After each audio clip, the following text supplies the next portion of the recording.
Welcome back, Minties, to Near Mint Condition, a channel where you can be part of a positive, honest community and lay claim to some comic book knowledge. I'm your host, the Astonishing Melanie, and today I'm doing a review of the trade paperback of Captain America, Stand, but written by J. Michael Straczynski, or JMS for short, and art by Jesus Saiz and Lan Medina. This story lifted my spirits, so I want to share it with you as well. Stay tuned!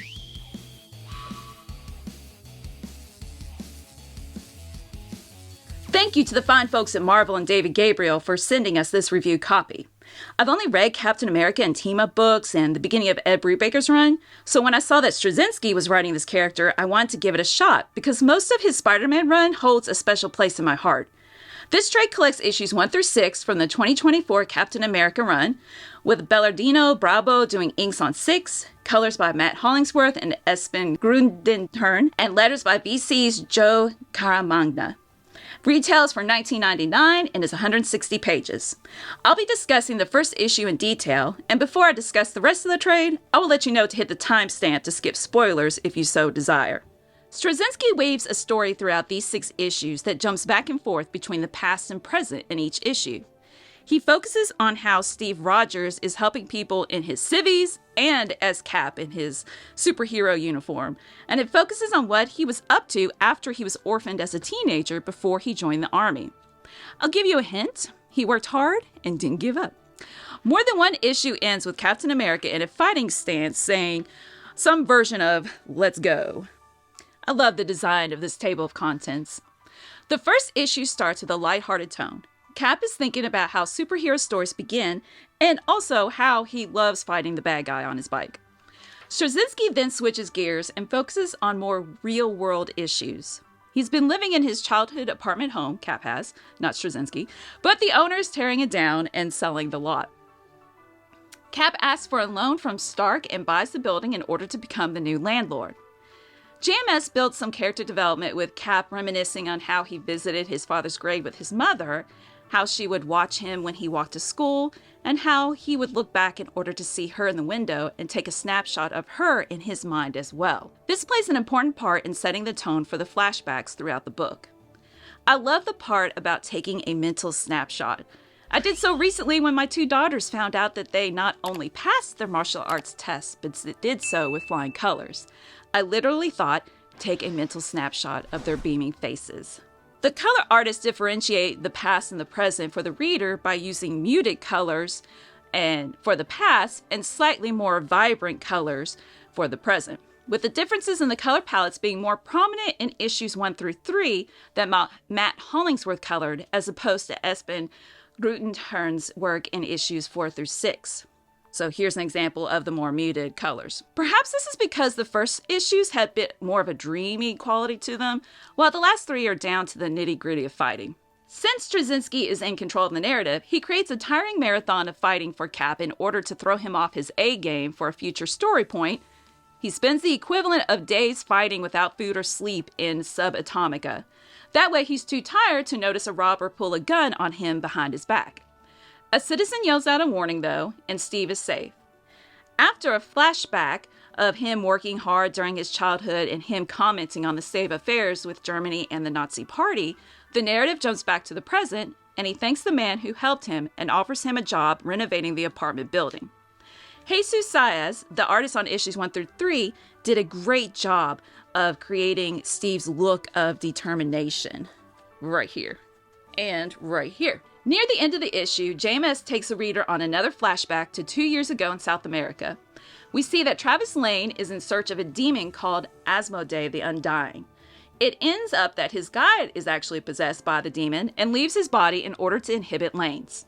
He then recruits Ariana Walters, the former project manager for AIM, a crime organization consisting of brilliant scientists, and he hints at a plan that requires more people and a list of targets. The issue ends with Steve circling back to reminiscing about how everyone has a story through which they can share hope and do the right thing. At least that's what I interpreted as, because I thought Cap's about to stand up for what's right. The story transitions to the young Steve in the past hearing the German-American Bund giving a rally for Americans to join forces with the Nazi Party, and we're left on a cliffhanger as to what he will do. Now it's time for spoilers, so hit the timestamp in the description if you would like to skip to the end of the video to avoid them. Even though issue 2 doesn't miss a beat and picks up with the Nazi rally, JMS integrates humor into the story, with Steve making a joke of the state he's in after the fight and the stakeout that he begrudgingly agrees to do with Spidey. While the narrative moves forward with the American Bund planning on tricking the populace with a terrorist attack that would fuel the sentiment that they should team up with Nazis in the war to come, we are also treated with more character development of not only young Steve, but the residents of the apartment building as well. The color artist Matt Hollingsworth created the grossest shade of pea. Let's find that. There we go. The grossest shade of pea in this panel, with the buckets of it descending on the Nazis. After he stands up to the group that was threatening two Jewish gentlemen, Jesus Saiz gives us the outline of Steve's future heroic self as he escorts them home. I thought that was a really cool touch. Again, this lifted my spirits because Captain America is such a good guy and always doing the right thing. The work Travis Lane is doing with the demon Asmodee involves something called shadow equations, which sends people to their doom. He recruits Henry Kavanagh, a serial killer, to kill agents of change, and I quote, during moments known as nexus points. Clusters of progress and renewed possibilities. Most recently, Harriet Tubman, Mahatma Gandhi, Abraham Lincoln, and he continues with the list. The issue ends with the reveal that Cap is the most dangerous agent of change, so we know Henry will set his sights on him. Cap waxes philosophical about time at the beginning of issue 3 and discusses how all moments of time are happening at once. While he and a doll version of Doctor Strange help Misty of the Aberrant Crimes Division investigate a strange case of homicide, we see through the faded out background what transpired. Henry uses the shadow equations to not only kill the agents of change, but to also lock their spirits so that they can't influence anyone else. It's pretty evil stuff. JMS does a great job of building the tension, and I couldn't help but reflect on how horrible the agony and torture must be for the victim. Skipping back to Brooklyn in 1938, a young Steve once again speaks his mind at a rally for racial purity in America. After people throw trash at him, he is picked up by a gangster named Mayor Lansky. I didn't find this strange as I was reading it the first time, but I suppose now that I take a step back and think, why would Steve agree to get in the car with him? Wouldn't he be totally opposed to it? Of course, I understand that Straczynski has to move the plot along, so perhaps it's something to overlook, because perhaps the big picture is that Steve is not only working with those who are seen as less than citizens, the women who he lives with in the rundown apartment, but those who also have power, even though he wouldn't agree with how they do things. In fact, Steve tells Meyer that all bullies are cowards and that the number of people who will stand up for what's right outnumbers them. Myers wants to take on the American Bund because he himself is Jewish and he can see what's coming down the road. Finally, he explains that Steve is right for the job to help stop the terrorist attack since he won't be connected to the mafia. In the present, Asmodee leaves Travis and inhibits Henry's body in order to take on Captain America. It ends with the quote, "It doesn't matter what you say you stand for when standing is easy, when you're safe at home in your own bed. The only thing that really matters is what you stand for when standing is the hardest. Let's go." Great way to end the issue. The action returns in issue 4 as Henry attacks Captain America. Asmodee comes out to play, and Cap is thrown into the river, which serves as a nice segue to a flashback of him stopping the Nazis' plan of detonating a bomb in Madison Square Gardens. The issue is structured so that we see the events of the present are a repeat of sorts of his childhood, because it's revealed that actually Asmodee was behind the plan all along, the one in the past. And in the past, Steve is completely worn out from working so hard and lack of food, a callback to the first issue, along with the fact that he has asthma, scarlet fever, diabetes, high blood pressure, amongst other ailments working against him. In the present, he wakes up in the hospital bed, determined to fight again against this demon that he didn't know he was fighting against all those years ago. JMS throws in a dash of humor and charm, with Steve saying he needs access to the doll of Doctor Strange, while reciting the classic bum bum bum ending of the radio shows he used to listen to as a kid. I think Lan Medina gives Captain America more of a chiseled look with his use of hatching for the shading.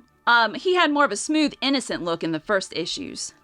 Not that Saiz didn't use hatching, I just noticed it more here. Issue 5 starts with a goofy interaction between him and Doctor Strange. I like how Straczynski writes Cap having playful interactions with other heroes, such as with Iron Man at the beginning of issue 1. The good doctor also interrupts the romantic moment Steve has with Sharon. In the past, we receive more character development of how people, such as Steve's landlord, are good at heart and won't stop fighting the good fight. Steve runs to get help to stop the bomb, and even though he's exhausted, he comes back in order to help them. Jump back to the present, and he is fighting the serial killer Henry, with whom Asmodee united and now has the title of the Emissary. And here's another cool pose to end the issue. He is trying to kill the Agents of Change at a peace conference along with Captain America in issue 6. Doctor Strange imbues the shield with the Eye of Agamotto to help him. Anything else was too dangerous. Cap says he doesn't think it belongs on the symbol of America, and Strange makes the joke about the back of a dollar bill.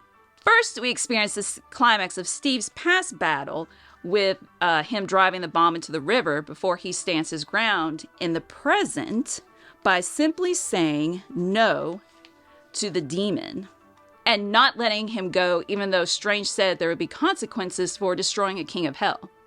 I wonder if Asmodee will show up later in Straczynski's run then. It's revealed that the demon had let young Steve live in the past, as opposed to being assassinated, because he wanted him to die alone and in pain from all of his ailments. But Dr. Abraham Erskine, the scientist who developed the super soldier serum, makes his introductions to the teenager. The book ends in the present, with Cap finding Nazi symbol graffiti down the street from his apartment. He paints over it, and while reflecting on how he'll continue to fight against, quote, the beast that straddles the world on legs of fire and steel. Back to non-spoilers. If a story about how Steve Rogers fought against racism in his youth with a dash of action thrown in appeals to you, then I think you would enjoy this book. Of course, one could make the argument that a story about how someone who overcomes personal demons would be more uplifting because it's more realistic. Nobody's perfect and strong all the time like Cap. However, I also like stories where you can count on the good guy to always do the right thing. I appreciate a mix of both types. It also has good role models besides Cap. The side characters and regular folk do their part as well. Finally, you have the cool lines about tenacity that are uplifting. Again, I haven't read but a couple of Captain America stories, but it seems to me that this one has the heart that the old Captain America comics had. If you're interested in purchasing this, please check out our sponsor. CheapGraphicNovels.com, your online home for graphic novels and collected editions up to 50% off cover price. They have excellent shipping and prompt and helpful service. Check out their bargain deals for up to 90% off cover price. And don't forget that CGN also takes pre-orders. That way you don't miss out on the hottest releases. And they are currently running a special promotion for you Minties. If you're a first-time customer, after receiving your order confirmation email, reply back to that email and let them know Near Mint Condition sent you their way. They will then apply a free shipping promotional credit to your next order in the US. Cheap Graphic Novels, your source for the hottest books with the kind of deep discount, quality shipping, and customer service that will keep you coming back for more. Let us know in the comments if you plan on picking this up, if you enjoyed the read, or which Captain America stories lift your spirits. Hit the like button on the video so that YouTube will recommend it to others. And a big shout out to our patrons who support the channel. Seriously, we couldn't do this without your support. Thanks for sharing the love of comics, and as always, stay minty!